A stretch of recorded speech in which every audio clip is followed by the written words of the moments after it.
नमस्कार मित्रों। आज राजमाता अहिल्या योग केंद्र इंदौर के माध्यम से मैं वैद्य अनिल शुक्ला आप सभी के समक्ष उपस्थित हूँ। आज हमारा विषय है आयुर्वेद और कोरोना।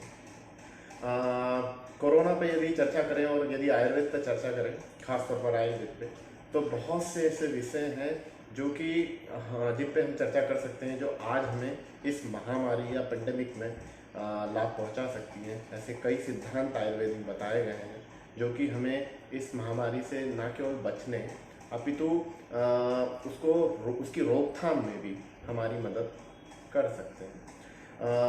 आयुर्वेद की या कोरोना की चर्चा करें तो पहले मैं थोड़ा विषय वस्तु आपसे चर्चा करना चाहूँगा कि आज हम किन चीज़ों पे चर्चा करेंगे।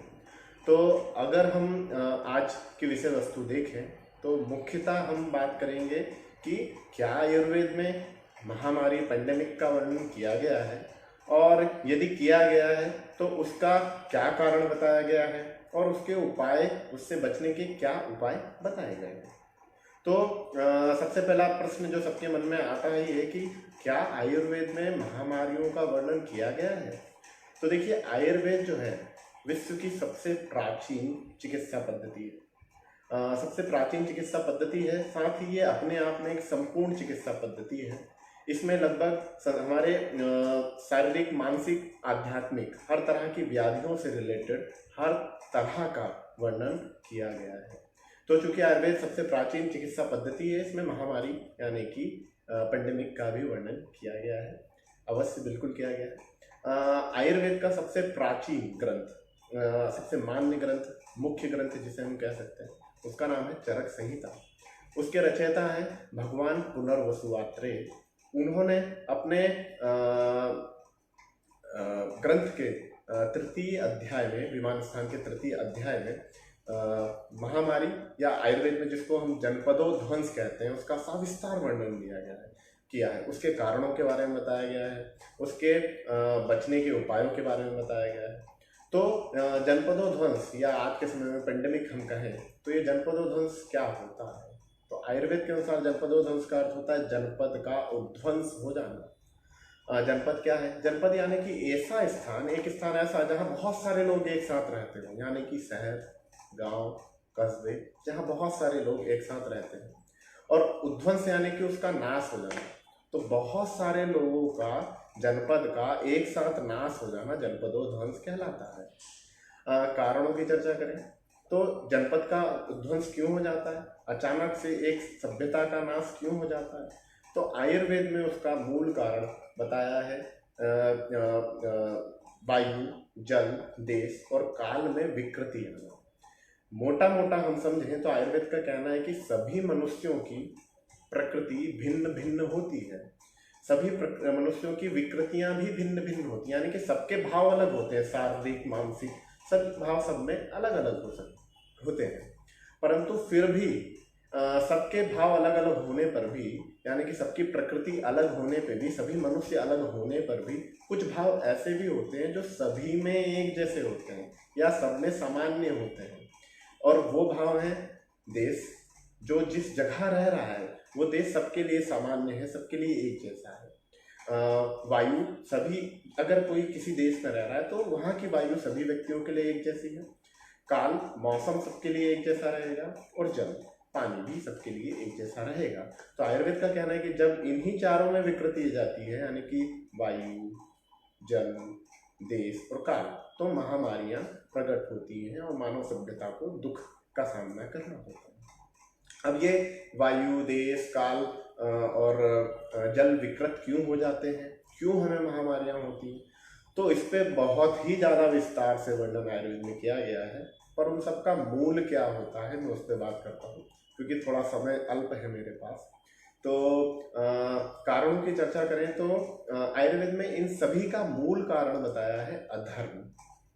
अधर्म का मतलब, पहले तो मैं धर्म की बात करूं तो धर्म का अर्थ किसी की धार्मिक मान्यताएं या धार्मिक परंपराओं से नहीं है, बिल्कुल भी नहीं है।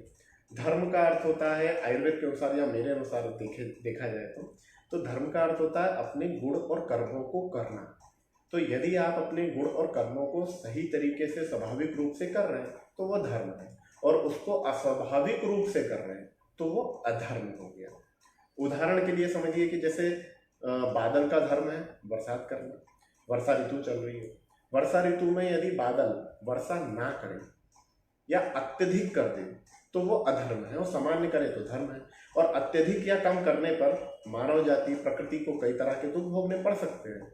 बरसात नहीं होगी, अकाल पड़ेगा, कई व्याधियां उत्पन्न हो सकती है, जीव जंतुओं को कष्ट होगा, अत्यधिक बरसात में भी बाढ़ आएगी, भारत में हर साल बिहार में बाढ़ आती है, और कई तरह की व्याधियां उसके बाद महामारियां भी उत्पन्न होती हैं और प्रकृति और जीव जंतु सभी को दुख भोगना पड़ता है। अब बात करें कि जनपदों ध्वंस यानी महामारी का अधर्म से क्या लेना देना है, तो मनुष्य का धर्म क्या है?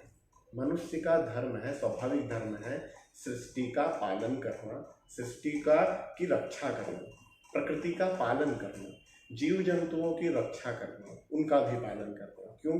क्योंकि मानव सभी जातियों में श्रेष्ठ है।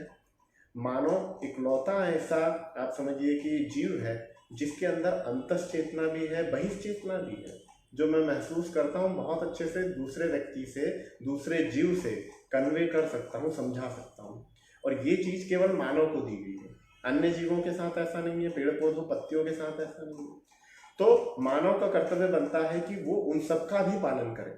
परंतु कलयुग के नशे में, आधुनिकता के नशे में हम क्या कर रहे हैं?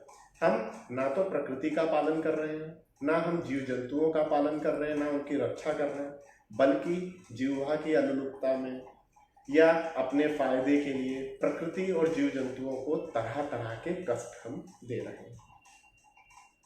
अब जब हम तरह तरह के कष्ट प्रकृति को दे रहे हैं, जीव जंतुओं को दे रहे हैं, तो उसका फल हमें भी भुगतना पड़ रहा है। सीधी सी बात है, यदि आप बीज बोओगे, बबूल का सुना है सबने, तो आम कहाँ से मिलने वाला है? तो जब हम प्रकृति के साथ और जीव जंतुओं के साथ खिलवाड़ करते हैं तो उसका कुछ ना कुछ फल हमें भी मिलता है और हमें भी दुख भोगना पड़ता है, क्योंकि हम सब आपस में जुड़े हुए हैं। ये जीवन चक्र सभी का आपस में जुड़ा हुआ है। एक चींटी से लेकर हाथी और मानव तक सब एक श्रृंखला में बंधे हुए हैं। सभी का इस प्रकृति में एक बहुत आप समझिए कि महत्वपूर्ण स्थान है। तो अभी हम अगर रिसेंट अगर देखें, वर्तमान में देखें, स्वाइन फ्लू, बर्ड फ्लू और अभी कोरोना, ये भी फ्लू है। ये सब क्यों आ रहे हैं? क्योंकि हम अपने फायदे के लिए, अपनी जीत के लालच के लिए इनका एक तरह से कहीं कष्ट दे रहे हैं, इनके साथ हिंसा कर रहे हैं, और फिर उसका फल हमें भी मिल रहा है। ठीक है, कई तरह की व्याधियां जो उनको होती थी, अब दूषित जानवरों को हम खा रहे हैं जो कि खाने लायक नहीं है, तो उसका फल हमें भी मिल रहा है। वो व्याधियां अब हमें भी हो रही हैं, महामारियां फैल रही हैं, और बार बार जीव जंतुओं से ही महामारियां आ रही हैं अगर हम वर्तमान के समय को देखें। तो ये तो हुए कुछ कारण, ज़्यादा मैं इस पर चर्चा नहीं करूँगा। मुख्य विषय जो मैं आज रखूँगा वो रहेगा कि इससे हम बचाव कैसे कर पाएँ, और सिद्धांत बचाव के भी आयुर्वेद में बहुत ही सारे हैं। मैं कोशिश करूँगा कि जो जो सिद्धांत मेरे सामने आते जाए मैं आपसे शेयर करूँ। तो जनपदों ध्वंस से बचाव के, या महामारी या पेंडेमिक या कोरोना से बचाव के क्या उपाय आयुर्वेद में बताए गए। उपाय बहुत से हैं, कुछ सामान्य उपाय, कुछ सामान्य नुस्खे अगर आप जानना चाहें तो मैं वो भी आपसे चर्चा करूंगा। पर आयुर्वेद का कहना है कि सभी व्यक्तियों की प्रकृति अलग अलग होती है, यानी कि दो व्यक्ति एक से नहीं होते। तो दो व्यक्तियों की जब हम चिकित्सा भी करते हैं तो उसके सिद्धांत भी अलग अलग होते हैं, तो बचाव के नुस्खे भी अलग अलग होंगे। वो मैं आपको विस्तार से कोशिश करूंगा इस सेशन के अंत में बताऊं। एक एक सिद्धांत की चर्चा करते हैं। तो मेरे अनुसार मुख्य सिद्धांत या आयुर्वेद के अनुसार भी हमारे शरीर की रोग प्रतिरोधक क्षमता को बढ़ाने का मुख्य सिद्धांत या मुख्य उपाय है हमारी जठर अग्नि यानी कि डाइजेस्टिव फायर को सही रखना। जब हमारी जठर अग्नि सही रहती है तो हम इन्फेक्शन की डिसीज की बात करें या किसी भी बीमारी की बात करें, कोरोना हो या कोई भी, या कोलेस्ट्रॉल हो, डायबिटीज, हम हर व्याधि से बच सकते हैं। और यदि हमारी जठर अग्नि सही नहीं है तो हम छोटी छोटी बीमारियों से भी रोगग्रस्त होते रहते हैं। तो ये जठर अग्नि क्या है? जठर अग्नि यानी कि डाइजेस्टिव फायर। जैसे मॉडर्न का सिद्धांत होता है डाइजेस्टिव फायर या मेटाबॉलिज्म के लिए कि एक होता है एनाबॉलिज्म, एक होता है कैटाबॉलिज्म, और दोनों मिलकर होते हैं मेटाबॉलिज्म। वैसे ही आयुर्वेद में हजारों साल पहले वर्णित किया गया है कि एक होती है जठर अग्नि, एक होती है धातु अग्नि, यानी कि एनाबॉलिज्म कैटाबॉलिज्म से आप इसको कंपेयर कर सकते हैं। तो एनाबॉलिज्म कैटाबॉलिज्म अगर किसी को नहीं पता तो मैं शॉर्ट में समझाता हूँ। तो एनाबोलिज्म यानी कि जो हम खाना खाते हैं उसका पेट में टूट जाना, HCl के द्वारा या आयुर्वेद के अनुसार पाचक पित्त के द्वारा।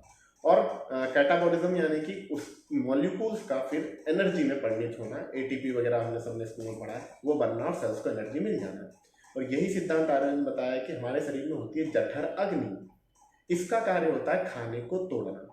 जब खाना ठीक से टूटता है तो शरीर की धातुओं का पोषण करता है, या कहें कि शरीर का पोषण करता है, या कहें कि शरीर में व्याधि क्षमत्व या इम्यूनिटी को भी बिल्ड करता है और स्वस्थ शरीर बनाता है। पर जब हमारा खाना ठीक से टूटता नहीं है तो वो खाना आहार रस की जगह आम रस यानी मैंगो का जूस नहीं, आम रस यानी कच्चा गंदा खाना, कोलेस्ट्रॉल समझ लीजिए, यूरिक एसिड समझ लीजिए, क्रिएटिनिन समझ लीजिए, या कोई भी जो हमारे शरीर में फ्री रेडिकल समझ लीजिए, इस तरह की जो भी गंदगी शरीर में है फिर वो बनने लगती है। इफिशियंसी जैसे समझ लीजिए, जैसे कि पुरानी गाड़ियों में 1 लीटर पे वो चलती थी 20 किलोमीटर, आज की गाड़ी 1 लीटर में 100 किलोमीटर नहीं जाती, इफिशियंसी बढ़ गई। तो अगर आपके पेट की इफिशियंसी अच्छी है तो खाना अच्छे से एब्जॉर्ब होगा, अच्छे से शरीर में लगेगा। और अगर आपकी जठर अग्नि अच्छी नहीं है तो उसकी इफिशियंसी घटेगी, खाना अच्छे से शरीर में नहीं लगेगा और उपद्रव, गंदगी, मल या फ्री रेडिकल्स या कोलेस्ट्रॉल जो भी हम उसको कहें वो शरीर में ज़्यादा बनने लग जाएंगे। और इसके फलस्वरूप जो शरीर के प्राकृत कार्य करने की क्रियाविधि है वो डिस्टर्ब होती है और कई तरह की बीमारियां और इम्यूनिटी कम होकर हमको इन्फेक्शन की बीमारियां भी हो सकती हैं। तो जठर अग्नि अगर आपकी स्वस्थ है तो आप स्वस्थ हैं। आयुर्वेद में कहा गया है कायस चिकित्सा अंतरग्नेश चिकित्सा, यानी कि शरीर की चिकित्सा पेट की ही चिकित्सा है। तो पेट स्वस्थ रहेगा तो सब स्वस्थ रहेगा। अब इस जठर अग्नि को स्वस्थ कैसे रखें, क्या कारण होते हैं जिनसे ये जठर अग्नि हमारी खराब हो जाती है। तो कैटेगरी वाइज अगर हम समझना चाहें तो हम इसको मोटे मोटे 3 कैटेगरी में रख सकते हैं। कुछ कारण होते हैं खान पान से रिलेटेड, कुछ कारण होते हैं हमारे लाइफस्टाइल से रिलेटेड, और कुछ कारण होते हैं हमारे मन से रिलेटेड। और यही चीज़ आप देखोगे आज के आधुनिक वैज्ञानिक या आधुनिक चिकित्सक भी आपको कई बार कहते हैं कि इन चीज़ों का ध्यान रखिए, इम्यूनिटी सही हो जाएगी, या इम्यूनिटी सही हो जाएगी, आयुर्वेद के अनुसार पेट सही होकर अच्छी इम्यूनिटी बनने लग जाएगी। ठीक है, सीधी सी बात है, आपकी इम्यूनिटी आसमान से अवतरित नहीं हो रही है। आप जो खाना खाते हैं वो पचता है और वही आपका शरीर और आपकी इम्यूनिटी को भी बनाता है। और ये एक लंबा सौदा है। आप आज कुछ इम्यूनिटी बढ़ाने की दवाइयाँ जो बहुत पेपर वेपर में आ रही हैं, व्हाट्सएप पे चीज़ें चल रही हैं, फेसबुक पे और यूट्यूब पे चल रही हैं, उनको आप करने लग जाओ और इम्यूनिटी अच्छी हो जाए, ऐसा नहीं है। ये एक लंबा सौदा है। आज आप पेट का ध्यान रखो, आज आप शरीर का ध्यान रखो, आपकी इम्यूनिटी लंबे समय तक सही रहेगी और आप लंबे समय तक कोई भी महामारी या कोई भी व्याधि आए उससे बच के रहेंगे। तो वापिस लौटते हैं विषय पे कि कैसे हमारी जठर अग्नि खराब होती है। कारणों की चर्चा करें तो हम 3 कैटेगरी मैंने बताया कि खान पान, लाइफस्टाइल और मन, इन 3 कारणों से आपकी जठर अग्नि विकृत हो सकती है। खान पान की बात करें तो मैं सभी चीज़ थोड़ा सूक्ष्म रूप से संक्षिप्त आपको बताते चलता हूँ। जितने सिद्धांत आज मेरे सामने आते जाएंगे सब आपसे चर्चा करूँगा। कुछ बच गए, कोशिश करेंगे एक सेशन और रखें। तो यहाँ मैं अपना नंबर भी अंत में कमेंट बॉक्स में लिख दूंगा। आपको अगर कोई डाउट हो तो आप मुझसे पूछ सकते हैं। अभी भी किसी को कोई सवाल हो तो आप मुझसे पूछ सकते हैं, अंत में कोशिश करेंगे उसका जवाब दें। आहार की बात करें तो यदि आप बहुत उष्ण आहार का सेवन करते हैं तो आपकी जठर अग्नि विकृत हो सकती है। कैसे?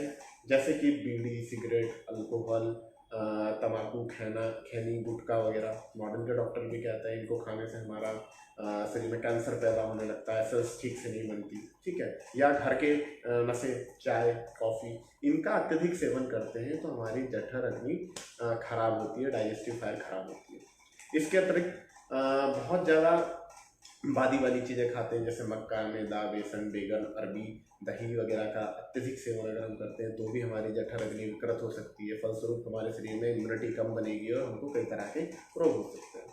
लाइफस्टाइल की बात करें तो रात में जगना, दिन में सो जाना, ठीक है, या फिर मौसम कैसा है आप उसके विपरीत रह रहे हैं, जैसे कि गर्मी का बहुत मौसम है और आप बहुत तेज ऐसी करके रहते हैं और तुरंत आप बाहर के मौसम में चले जाते हैं, बाहर एक्सपोजर करते हैं अपना, तो बहुत ज़्यादा रात में जगना, बहुत ज़्यादा दिन में सोना, मौसम के विपरीत बहुत ज़्यादा दिनचर्या का पालन करना, बहुत जी नमस्कार मित्रों, शायद कुछ टेक्निकल समस्याओं के कारण कनेक्ट नहीं हो पा रहा था।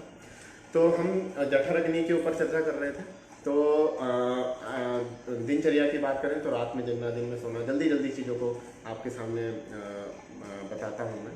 और असमय भोजन करना, बहुत अच्छा खाना खाएं पर टाइम पे ना खाएं, तो खाने में बहुत ज़्यादा गैप वगैरह कर देना, इससे भी हमारी जठर अग्नि विकृत हो सकती है। मन की बात करें तो बहुत ज़्यादा गुस्सा करना या ख़ास तौर पर बहुत ज़्यादा चिंता करना। आज के समय में आप देखते हैं कि आधुनिक चिकित्सक भी आपको कहते हैं कि भाई नींद प्रॉपर ना होना या बहुत ज़्यादा चिंता करने से शरीर में स्ट्रेस हार्मोन सिक्रीट होते हैं और कई तरह की बीमारियां हमको होती हैं, हमारी इम्यूनिटी कम होने लगती है। तो बहुत ज़्यादा चिंता फिक्र और बहुत ज़्यादा गुस्सा करने से भी जठर अग्नि विकृत हो जाती है। अब ये विकृत होकर करती क्या है, जो मैंने पहले आपको बताया कि जब जठर अग्नि विकृत होती है तो शरीर में आहार रस का पाचन प्रॉपर नहीं होता और आहार रस नहीं बनता, आम यानी कि कच्चा खाना या खराब खाना या गंदगी बनने लगती है और हमारी इम्यूनिटी वीक होकर कई तरह की बीमारियां हमको पैदा करती हैं। अब एक चीज़ तो हो गई जठर अग्नि, तो हमने मोटा मोटा समझा कि किन किन कारणों को हमको नहीं करना चाहिए। इसके अतिरिक्त मुख्य चीज़ है दिनचर्या और ऋतुचर्या का पालन करना। दिनचर्या यानी कि एक स्वस्थ एक दिन में आपको स्वस्थ स्वास्थ्य लाभ के लिए क्या क्या कार्य करना बहुत आवश्यक है, और ऋतुचर्या यानी कि कुछ खास मौसम में आपको क्या चीज़ें करनी चाहिए। तो दिनचर्या की अगर चर्चा करें तो आयुर्वेद में बहुत सी चीज़ें बताई गई हैं, कोरोना के परिप्रेक्ष्य में भी और आज के कलयुग के परिप्रेक्ष्य में भी। आधुनिक समय के अनुसार मैं कुछ चीज़ें आपको बताता हूँ जो हमको आवश्यक रूप से करनी चाहिए, जिससे हमारा शरीर स्वस्थ रख सकते हैं या हमारी इम्यूनिटी को मजबूत रख सकते हैं। तो आयुर्वेद में बता रखा है कि प्रातःकाल हमको ब्रह्म मुहूर्त में उठना चाहिए। कलयुग है, ब्रह्म मुहूर्त में सबके लिए उठना मुश्किल है, फिर भी एक 7 से 8 के बीच में हमको सुबह प्रातःकाल जल्दी उठ जाना चाहिए। उसके बाद हमको दंत धावन करना चाहिए। उसके बाद हमको शौच आदि से निवृत्त होना चाहिए और अच्छी तरह से होना चाहिए। आजकल हम यदि शौच के लिए जाते हैं तो हम मोबाइल ले जाते हैं, पेपर ले जाते हैं, टाइम नहीं देना चाहते, 5 मिनट में हमारी ऑफिस की टाइमिंग होती है या बाकी चीज़ें रहती है तो हम उसमें भी प्रॉपर टाइम नहीं दे पाते, और जिससे कि उपद्रव गंदगी शरीर से निकलती नहीं और हमारे शरीर में ही पड़ी रहती है और हमारे शरीर को खराब करती है या इम्यूनिटी को खराब करती है। तो संयमित रूप से उसमें टाइम दें, प्रॉपरली शौच आदि से निवृत्त हो जाए। इसके अलावा फिर कर्णपूरण, नस्य कर्णपूरण यानी कि कान में तेल डालना, नस्य यानी कि नाक में तेल डालना, अभ्यंग यानी कि शरीर पे तेल की मालिश करना। एक डंडे को यदि हम रोज तेल लगाएं तो वो मजबूत हो जाता है। तो यदि इस शरीर पे रोज तेल लगाएं, नाक में तेल डालें, नाक में तेल डालें, तो ये शरीर भी मजबूत होता है और हमारी व्याधि क्षमता भी बढ़ती है। खासतौर पर नस्य की यानी कि नाक में तेल डालने की चर्चा करें तो अभी आयुष विभाग ने खास तौर पर दिशा निर्देश जो कोरोना के लिए जारी किए, उसमें बताया गया कि प्रातःकाल नाक में तेल डालें। ये सारी चीज़ें हमारे यहाँ पहले से प्राचीन काल से होती आ रही थी, पर अब हम आधुनिक हो गए और नाक में तेल डालना, कान में तेल डालना ये अच्छी बातें नहीं रही, ये गंवारों की बातें होंगी। तो यदि हम नाक में तेल डालते हैं तो न केवल हमारा मस्तिष्क मजबूत होता है अपितु हमारे लंग्स भी मजबूत होते हैं, और जीवन हृदय और लंग्स से ही है। हार्ट और लंग्स चलते रहेंगे तो जीवन रहेगा। इससे गंदा कफ भी शरीर से बाहर निकलता है। तो नस से हमको सुबह करना चाहिए, यानी कि 2-2 बूंद दोनों नाक में तेल डालना चाहिए, शरीर पे तेल की मालिश करना चाहिए। इसके बाद हमको स्नान करना चाहिए रोज। अभी कोरोना के समय पे भी देखें तो हाइजीन को लेकर काफ़ी चीज़ें कही गई हैं कि भाई बार बार हाथ धो, सोशल डिस्टेंसिंग वगैरह रखें। तो स्नान भी दिनचर्या का आयुर्वेद के अनुसार एक बहुत बड़ा भाग है। तो नित्य हमको स्नान करना चाहिए। उसके अतिरिक्त फिर समय पर भोजन करना चाहिए, और भोजन के बाद जो भी आपकी आजीविका है उसके लिए आपको पर्याप्त समय देना चाहिए और रात्रिचर्या का पालन करना चाहिए। यानी कि जो भी कहा कि जल्दी सोना चाहिए और जल्दी उठना चाहिए, उससे भी हमारी इम्यूनिटी सही रहती है। ऋतुचर्या की बात करें तो ऋतुचर्या एक बहुत बड़ा विषय है, उस पर विस्तार से चर्चा करना मेरे लिए मुश्किल है, पर मैं अभी वर्षा ऋतु की शॉर्ट में आपसे, संक्षिप्त में आपसे चर्चा कर सकता हूँ। तो वर्षा ऋतु में आयुर्वेद ने बताया है कि सभी मानवों को बहुत ज़्यादा व्यायाम नहीं करना चाहिए, क्योंकि कॉमन सेंस की बात है। गर्मी के मौसम में धीरे धीरे शरीर का बल कम होते जाता है। गर्मी में आप 20 मिनट चल लो, आप बहुत थक जाएंगे। ठंड में आप 2 घंटा चल लो, आपको ज़्यादा फर्क नहीं पड़ेगा अगर आप स्वस्थ हैं तो गर्मी में धीरे धीरे हमारा शरीर का बल कम होता है और हमारी जठर अग्नि, जिसका हमने सबसे पहले चर्चा करा, वो भी कम होते जाती है। तो वर्षा ऋतु में हमारा बल बहुत कम हो चुका होता है और जठर अग्नि भी बहुत कम हो चुकी होती है। तो इस समय हमें बहुत ज़्यादा भारी चीज़ों का सेवन नहीं करना चाहिए। जैसे कि नॉर्मली हम सोचते हैं बरसात हो रही है तो चाय और पकौड़े आ जाए, तो ये सही समय नहीं है चाय पकौड़ों का आयुर्वेद के अनुसार। तो लघु आयुर्वेद में बताया गया है कि इस मौसम में सबको मधु का सेवन करना चाहिए। तो आप जब भी पानी का सेवन करें, आप उसमें थोड़ा सा मधु डालें। आप भोजन का सेवन करें तो उसमें थोड़ा सा मधु डालें।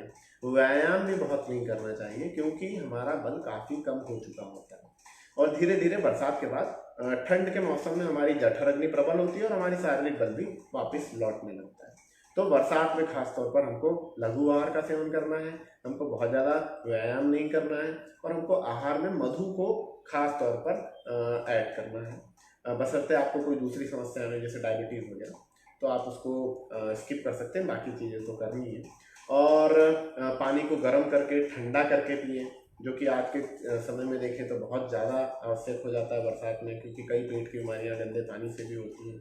तो आयुर्वेद में इसका भी वर्णन किया गया है। खास तौर पर आयुर्वेद में बताया गया है कि दिन में सोना नहीं चाहिए वर्षा ऋतु में, क्योंकि शरीर की जठर अग्नि कम रहती है। तो यदि दिन में सोएंगे तो गंदी इम्यूनिटी और ज़्यादा बनेगी, ऐसा आयुर्वेद का कहना है। तो दिन में हमको सोना नहीं चाहिए। ये तो हुई एक सामान्य ऋतुचर्या वर्षा ऋतु के अनुसार। आगे की जो भी आपको ऋतुएं हैं उसके लिए यदि आपको कभी कुछ जानना हो तो आप अपने नज़दीकी किसी भी वैद्य से मिल सकते हैं। वो आपकी प्रकृति का एनालिसिस करके कि आपकी प्रकृति क्या है, यदि कोई विकृति है तो विकृति क्या है, उसके कारण क्या है, और जो मौसम है उसके अनुसार आपको एक स्वस्थ दिनचर्या और ऋतुचर्या दोनों के बारे में बताएंगे। आगे बढ़ते हैं। तो मैंने एक सामान्य कहें तो बचाव के लिए कुछ औषधियों का भी चयन आपके लिए किया है, जो अलग अलग प्रकृति के अनुसार आप लोग यूज़ कर सकते हैं।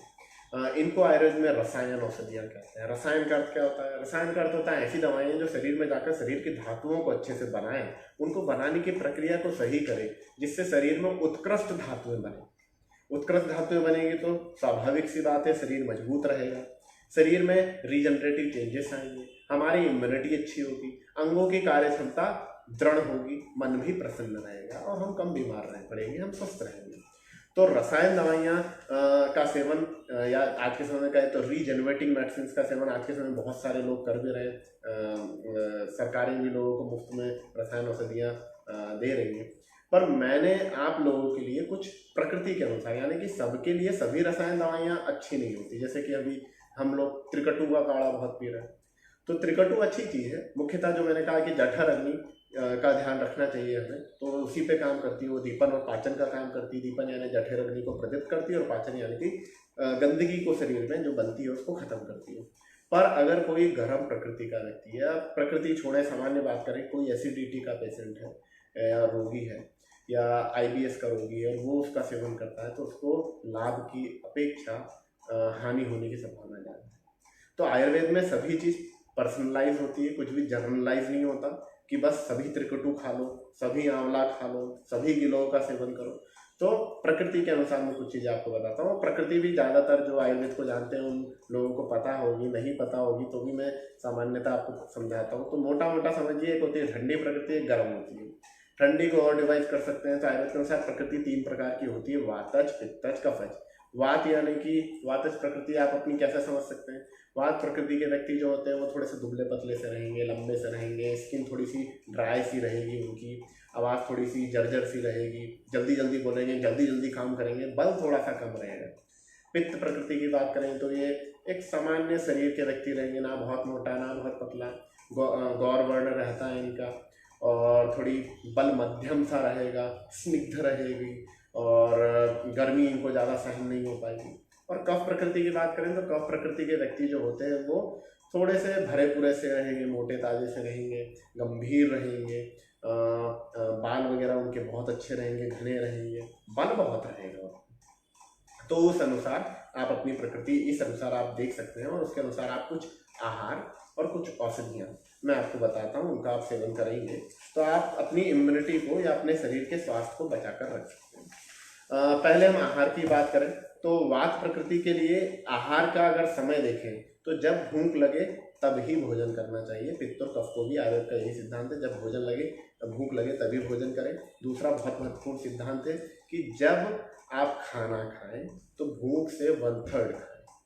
गले तक खा लिया, ये बिल्कुल भी आयुर्वेद में बताया नहीं गया। अगर गले तक खाएंगे तो कई तरह के रोगों से आप ग्रस्त हो सकते हैं। तो एक तो जब भूख लगे, वात पित्त कफ कोई भी प्रकृति का व्यक्ति हो, जब भूख लगे तभी भोजन करें। दूसरा, भूख से 1/3 आपको खाना खाना है। खाना किस तरह का खाना चाहिए, तो मैं एक सूत्र बता देता हूँ, फिर कुछ अन्य चीज़ें भी बताऊंगा। तो आयुर्वेद के अनुसार वात प्रकृति वाले को मधुर, अम्ल और लवण रस का सेवन करना चाहिए। मधुर यानी मीठी चीज़ें, इसका मतलब ये नहीं कि बस ग्लूकोज ही खाते रहें, पर उसका सेवन ज़्यादा किया जा सकता है, बशर्ते बाकी वही चीज़ की अगर डायबिटीज या दूसरी कंडीशन है तो आप पहले एक वैद्य से कंसल्ट करें। ये चीज़ एक सामान्य स्वस्थ व्यक्ति के लिए मैं आपको बता रहा हूँ। तो वात प्रकृति वालों को मधुर, अम्ल और लवण रस का ज़्यादा सेवन करना चाहिए। मधुर यानी कि मीठा, लवण यानी कि नमकीन, अम्ल यानी कि खट्टे आहार का सेवन किया जा सकता है। पित्त प्रकृति की बात करें तो मधुर, कटु, तिक्त रस का सेवन करना चाहिए। मधुर यानी वही मीठा, कटु यानी कि कड़वा नहीं, कटु यानी मिर्च मसालेदार, मिर्च मसालेदार खाना नहीं खाना चाहिए पित्त प्रकृति को। और मधुर तिक्त कषाय का सेवन करना चाहिए, और कफ प्रकृति वालों को कटु तिक्त कषाय का सेवन ज़्यादा करना चाहिए। कटु यानी कि मिर्च मसालेदार, तिक्त यानी कि थोड़ा सा कड़वा कह सकते हैं, कषाय यानी कि कसैला कह सकते हैं। भोज्य पदार्थों में ज़्यादा क्या लेना चाहिए, भारी या हल्के से देखें तो वात प्रकृति वालों को लघु आहार का सेवन ज़्यादा करना चाहिए। जब बहुत तेज भूख लगती है तब गुरु आहार का भी सेवन कर सकते हैं। लघु यानी कि सामान्य जो हमारी दाल, रोटी, चावल वगैरह है। गुरु यानी कि आप बाटी, ब्रेड, इस तरह की चीज़ें समझ सकते हैं, नॉनवेज समझ सकते हैं। पित्त प्रकृति वालों को गुरु आहार का सेवन करना चाहिए, क्योंकि गर्मी ज़्यादा होने से जठर अग्नि प्रबल रहती है, तो जल्दी जल्दी वो खाना पच जाएगा। अगर लघु आहार हल्का फुल्का खा रहे हैं, केवल सेव परमल खा रहे हैं आज की भाषा में कहें, तो आपका मेटाबॉलिज्म डिस्टर्ब हो सकता है, बार बार आपको भूख लग सकती है और बीमारियां हो सकती है। तो थोड़ा गुरु आहार का सेवन करना चाहिए। और कफ प्रकृति वाले को भी लघु आहार का ही सेवन करना चाहिए। तेल घी की बात करें तो वात प्रकृति वाला तेल और घी दोनों ले सकता है। भैंस का घी अगर खाएं तो उनके लिए ज़्यादा बेहतर रहता है। पित्त प्रकृति वालों की बात करें तो उनको गौघृत ज़्यादा बेहतर रहता है। तेल वगैरह थोड़ा सा कम खाना चाहिए, क्योंकि तेल की प्रकृति गर्म होती है। कफ प्रकृति की बात करें तो उनको तेल भी थोड़ा मध्यम खाना चाहिए और घी वगैरह थोड़ा सा कम खाना चाहिए, और भैंस का घी तो नहीं ही खाना चाहिए। अनाज की बात करें तो आजकल जो सामान्य अनाज सभी खाते हैं, गेहूँ, तो गेहूँ खाना चाहिए, पर हर ऋतु में थोड़ा सा पुराने यानी कि पुराना गेहूँ को खाना चाहिए। उससे बनने वाली सभी चीज़ें ले सकते हैं, मैदे को छोड़कर। फल की बात करें तो वात प्रकृति वालों को गूदे वाले फल खाने चाहिए ज़्यादा, जैसे कि केला हो गया, पपीता हो गया, चीकू हो गया, ठीक है। इसके अतिरिक्त आंवला वगैरह लिया जा सकता है। पित्त प्रकृति वालों को भी ऐसे गूदे वाले फल खाने चाहिए, जो कि ज़्यादा देर तक पेट में रहें, पित्त को बैलेंस करके रखें। इसके अलावा तरबूज, खरबूज, अनार वगैरह खाए जा सकते हैं। कफ प्रकृति की बात करें तो इनको अल्प ही लेना चाहिए फल वगैरह, और आंवला, अनार या जामुन वगैरह जो कसाय मैंने कहा कि ऐसी चीज़ें इनको ज़्यादा खाने में अपने रखना चाहिए। सूखे मेवे सभी प्रकृति के लोग सभी तरह के खा सकते हैं। पित्त प्रकृति वालों को थोड़ा बादाम का सेवन कम करना चाहिए और काजू का सेवन कम करना चाहिए, और कफ प्रकृति वालों को काजू का सेवन नहीं करना चाहिए। सब्जियों की बात करें तो पत्ता गोभी, ये वात प्रकृति वाले खा सकते हैं। गिलकी, कद्दू, परवल, शूरण, ये वात प्रकृति वाले खा सकते हैं। पित्त प्रकृति वालों को भी यही तरह की सब्जियां खा सकते हैं। इसके अलावा मटर और आलू वगैरह जो बादी वाली चीज़ें हैं, उनका सेवन भी ये कर सकते हैं। और कफ प्रकृति वालों को जो कसाय मैंने कहा, कड़वापन जो मैंने कहा, तिक्त, वैसी चीज़ें तो आप करेले वगैरह का सेवन ज़्यादा करें, मूली वगैरह का, शिमला मिर्च का सेवन ज़्यादा करें, सहजन, तोरई, इन सब का सेवन अगर ज़्यादा करेंगे तो आपके लिए बेहतर रहेगा, पाचन सही रहेगा, इम्यूनिटी बाय डिफॉल्ट अपने आप अच्छी बनेगी। पानी की बात करें, आजकल एक बहुत बड़ा ये सिस्टम चल रहा है कि गर्म पानी पियो। कोई भी प्रकृति हो, गर्म पानी पियो, सुबह खाली पेट गर्म पानी पी लो, काढ़े वाला गर्म पानी पी लो, इम्यूनिटी बहुत अच्छी हो जाएगी। तो ये सिद्धांत भी गलत है। अगर कोई पित्त प्रकृति का है तो उसको शीतल जल ही पीना चाहिए। कफ और वात प्रकृति वाले जो हैं वो थोड़ा सा गर्म पानी पी सकते हैं। कफ वात प्रकृति वालों को हल्का गर्म पानी पीना चाहिए, और कफ प्रकृति वाले उष्ण जल भी पी सकते हैं। तो ये तो हुई कुछ सामान्य प्रकृति के अनुसार खान पान की बात। कुछ सामान्य औषधियों की भी चर्चा करते हैं। तो वात प्रकृति वालों को गिलोय का सेवन करना चाहिए। ये बहुत अच्छा रसायन है, ये हमारी इम्यूनिटी को बहुत अच्छा करता है। इसके अलावा अश्वगंधा का सेवन भी किया जा सकता है, च्यवनप्राश वगैरह का सेवन किया जा सकता है। पित्त प्रकृति वालों को ऐसे रसायन औषधियों का सेवन करना चाहिए जिससे कि उनके शरीर की, पेट की पित्त बढ़े ना। तो इसमें अगर देखें तो आंवला ठंडा होता है और इम्यूनिटी भी बढ़ाता है, तो आंवला ले सकते हैं। शतावरी बहुत ठंडा होता है और इम्यूनिटी बढ़ाता है, शतावरी का सेवन किया जा सकता है। यष्टि मधु या सामान्य भाषा में मुलेठी जिसको हम कहें, इसका सेवन किया जा सकता है। गोघृत का, पुनर्नवा का, इन सब का भी सेवन पित्त प्रकृति वालों के लिए हितकर ही होता है। कफ प्रकृति की बात करें तो ये आंवले का सेवन कर सकते हैं, हरड़ का, गिलोय का या अश्वगंधा का, ऐसी और थोड़ी उष्ण औषधियों का सेवन भी कर सकते हैं। त्रिकटु वगैरह का भी सेवन ये कर सकते हैं। इनसे इनका दीपन पाचन भी होगा और जठर अग्नि सही रहकर इम्यूनिटी भी अच्छी बनेगी। तो काफ़ी चीज़ों पे मैंने, काफ़ी सिद्धांतों पे आज बात करी, पर फिर से मैं दोहराता हूँ कि देखिए ये एक लंबा सौदा होता है। आज आपने गिलोय खा लिया या आज आपने जो भी कर लिया, आज आप दिन में सही समय पे सो गए, रात में दिन में नहीं सोए और आप सोचो कि कल से मेरी इम्यूनिटी सही है, तो ऐसा नहीं होता है। लगातार एक स्वस्थ दिनचर्या का पालन करने पर हमारी इम्यूनिटी सही होती है। पेट और इम्यूनिटी और इज्जत तीनों को बनाने में बहुत मेहनत करनी पड़ती है। लगातार अच्छे कर्म करने से हमारी इज्जत समाज में बनी रहती है, पर एक दिन अगर गलत काम करें तो इज्जत खराब। एक दिन अगर हम गलत चीज़ खा लें जो आपकी प्रकृति के अनुसार सही नहीं है तो पेट खराब, और धीरे धीरे फिर शरीर और इम्यूनिटी भी खराब। तो ये एक लंबा सौदा है। आज से अगर हम सही चीज़ें करेंगे तो हमको धीरे धीरे उसका अच्छा फल मिलेगा और हमारी इम्यूनिटी और हमारा शरीर दोनों स्वस्थ रहेगा। और यही आयुर्वेद का प्रयोजन भी है। तो आयुर्वेद के प्रयोजन को बताते बताते इस सेशन को समाप्त करूँगा। तो आयुर्वेद का प्रयोजन यही है। आयुर्वेद का प्रयोजन है स्वस्थ स्वास्थ्य रक्षण मात्र स्वीकार प्रसन्नम, अर्थात कि जो स्वस्थ व्यक्ति है वो स्वस्थ रहे। बाय चांस इन सारी चीज़ों को कर कर, और बाय चांस कोई व्यक्ति यदि बीमार हो जाता है तो आयुर्वेद है, उसकी चिकित्सा भी है, तो उसको फिर चिकित्सा का लाभ दिया जाए। पर पहला हमारा जो उद्देश्य है वो यही होना चाहिए कि हमारा शरीर बीमार ही ना हो, हमारे शरीर स्वस्थ ही रहे, हमारी इम्यूनिटी अच्छी ही रहे। और उसके लिए केवल गिलोय खा लेने से कुछ नहीं होगा। आपको आपकी जठर अग्नि, आपकी दिनचर्या और ऋतुओं के अनुसार खान पान का ध्यान रखना पड़ेगा। ग्लोबल चीज़ों के चक्कर में ना पड़े, लोकल और वोकल बने। ठीक है, आज के समय में हम गाय के घी से बेहतर हम जो बाहर से आता है आपका जैतून का तेल, उसको बहुत अच्छा समझते हैं, उसको खूब दबा दबा के खाते हैं। तो लोकल चीज़ें खाएं, ऋतु के अनुसार खाएं, दिनचर्या ऋतुचर्या का पालन करें, पेट का ध्यान रखें, आपकी इम्यूनिटी हमेशा सही रहेगी और आपका शरीर भी सदैव स्वस्थ रहेगा। शतायु जो आयुर्वेद में बताया वो आप पा सकते हैं। आप धर्म, अर्थ, काम, मोक्ष को आसानी से पा सकते हैं। तो और ज़्यादा जानकारी के लिए और बेहतर, और मैंने जो कहा कि आयुर्वेद पर्सनलाइज ट्रीटमेंट होता है, जनरलाइज नहीं होता, उसके लिए आपके आसपास किसी भी आयुर्वेदिक वैद्य से आप मिलें, वो आपको इन सारी चीज़ों के बारे में बहुत बेहतर तरीके से आपकी प्रकृति समझकर आपको इन चीज़ों के बारे में बताएं। तो इसी के साथ ये सेशन समाप्त करता हूँ। जय आयुर्वेद, जय भारत, स्वस्थ रहें, सुरक्षित रहें, नमस्कार।